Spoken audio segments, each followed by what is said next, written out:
आप सब जानते हैं कि मनुष्य की जिज्ञासाओं में एक सबसे मूल्यवान जिज्ञासा सदा ही ईश्वर से संबंधित रही है।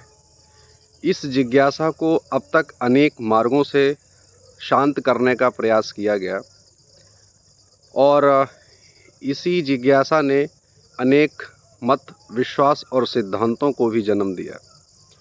उनमें से अनेक सिद्धांतों को मानने वाले लोग इस पृथ्वी पर अब तक बहुत बड़ी मात्रा में अपने चिंतन को कर चुके हैं, लेकिन कुछ भी उसके संबंध में स्पष्ट नहीं जाना जा सका। वास्तव में वह एक रहस्य है और रहस्य होना भी चाहिए। इसको यदि रहस्य ही रहने दिया जाए तो ज़्यादा बेहतर होगा। ईश्वर सगुण है या निर्गुण, इस पर भी अनेक विचार हैं।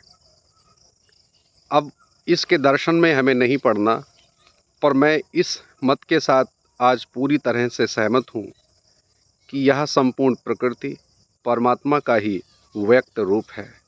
जब भी मैं इस प्रकृति को निहारता हूँ तब आनंद से पूरी तरह से भर जाता हूँ।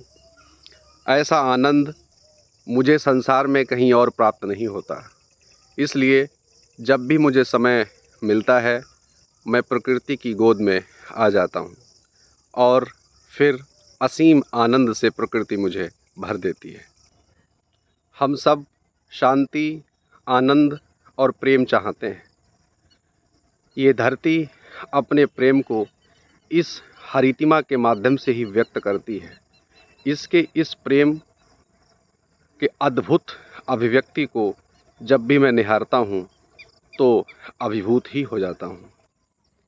फिर अब आप भी अपने समय को नष्ट ना करें और जीवन की आपाधापी से थोड़ा सा समय अवश्य निकालें और इस बिखरी हुई परम शांति, अनुपम सौंदर्य से परिपूर्ण इस प्रकृति की आभा के दर्शन करने का निश्चय कर ही लीजिए।